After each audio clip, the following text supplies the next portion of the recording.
Good evening and welcome back to Prime of Midlife. It's Friday evening. Oh my goodness, aren't I thankful? Tonight we are pressure canning chicken, the stuff that's been in the freezer for ages. So we got the jars this week, so that is now getting pressure canned. I'm just going to check that microphone is actually pushed fully in. I don't know if it's going to help, but I thought I'd put it further closer to my mouth and we'll see. Now, one of the other things we've been talking about for saving money is the flask. Now, here it said thermos flask. This is the one my father's always swears by. Now I made this at 5 o'clock. So this is, and I've had one cup out of it that I opened it for. So just to let you see, so this is what, sure you can see the steam coming off of that. That is literally as if I've just made it. So I have coffee now. So tonight, the drought. I mean, there's restrictions in Fife. We don't get restrictions in Scotland. And the restrictions down south are much more widespread than we originally thought they were going to be. And they said on the news or in the media, wherever I saw it, that they think it's going to be quite long term. It could go into next year now. With water restrictions, etc., especially if they don't get any rain in the next while.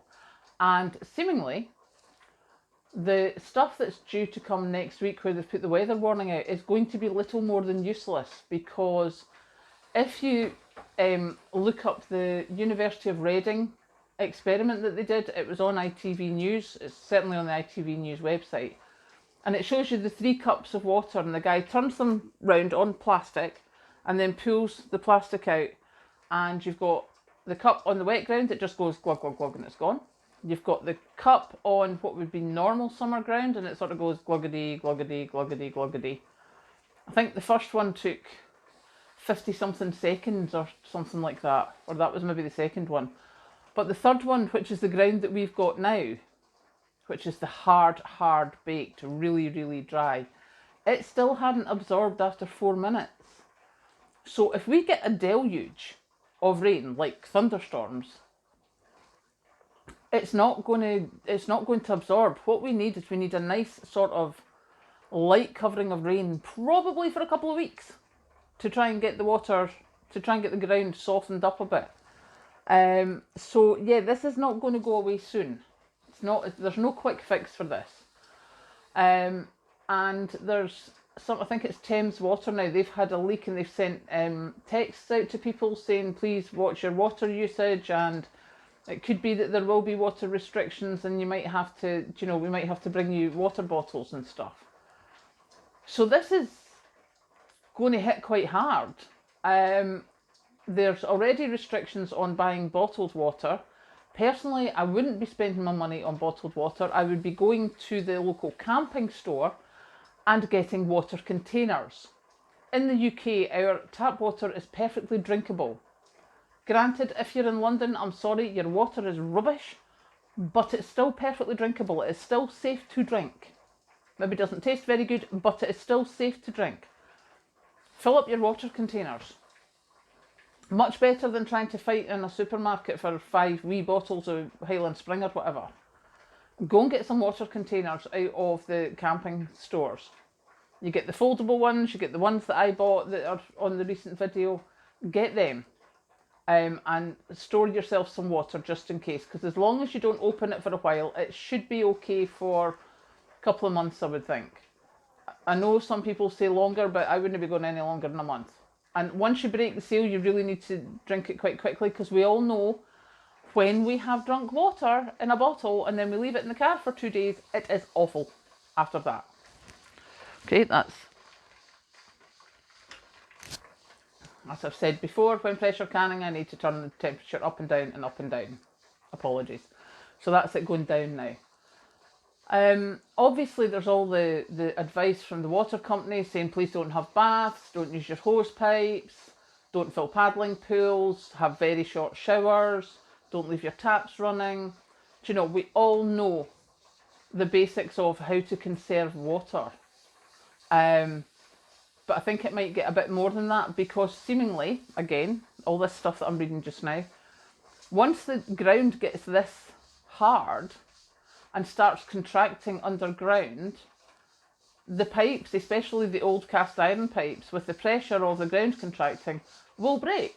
So we actually end up with even more leaks in the hot weather than we had originally. Now, again, you know, we have our publicly elected officials who are fighting to become the leaders. And, you know, it's like, profits are not a bad thing. No, profits are not a bad thing. Lack of investment, when that was the whole reason that we were told that national water companies had to be privatised because the government couldn't afford to put in the investment. How much investment's been done? Not enough, obviously. How much attention has the government paid to the hydrologists, etc., who have been warning about this for quite some time? Now, all of a sudden, just as they're reaping so many billions of profits, just as the government is going, oh, right, okay, we'll do this, and maybe we should deregulate a bit more because there's not enough investment being done. I'm sorry, what? See, don't even get me started. I mean, it just is ridiculous. Now they're saying to deregulate more because there's not enough investment.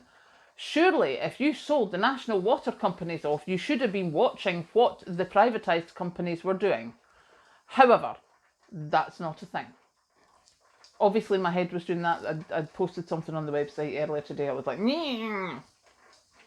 However, at the moment, it doesn't matter what we think. It doesn't matter, you know, what we would like to happen. What matters is where we are now and what we can do about it. And the first thing to do is find whatever storage containers you've got and get yourself a wee stash of water if you don't have one already. It doesn't have to be bottled water at the supermarket. It can be tap water. It is safe to drink in the UK. Keep yourself out of the sun. Keep your pets out of the sun. You know, do the sensible things that you're supposed to do. Now, obviously, again, I'm in Scotland. We don't particularly have water shortages, although seemingly Fife is stopping farmers using water from the River Eden. So that means the crops up here are going to take a hit as well. This is the first time I've met this in my adult life. I don't even remember it from being a kid. So anything that you can do just to give yourself a bit of an edge, please do it. It's not going to be easy. So that's basically it. This is now me. I am going to pressure can the chicken, put it up the stairs along with the mince I pressure canned earlier this week. And that is me done. I am going to have a restful Friday evening. I'm going to sit back and I'm probably going to bounce about YouTube a bit and then possibly watch a movie or something and then have a restful evening before I go and hit the shops early in the morning. Oh my goodness, I have got no clue. Just bear with me a second.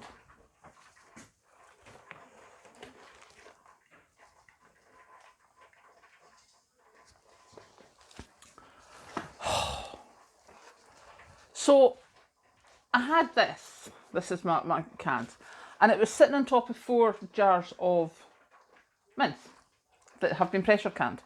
And I didn't think it was too bad, but it sounded like one of my seals went, but I've just checked, my seals have not gone. Never put anything on top of your pressure canned cans when you've taken the rings off. Well, just never put anything on top of them, that's just stupid. Because I nearly gave myself a heart attack there. Right, I am going to go and relax now. I hope you enjoy your Friday night, and I will see you tomorrow.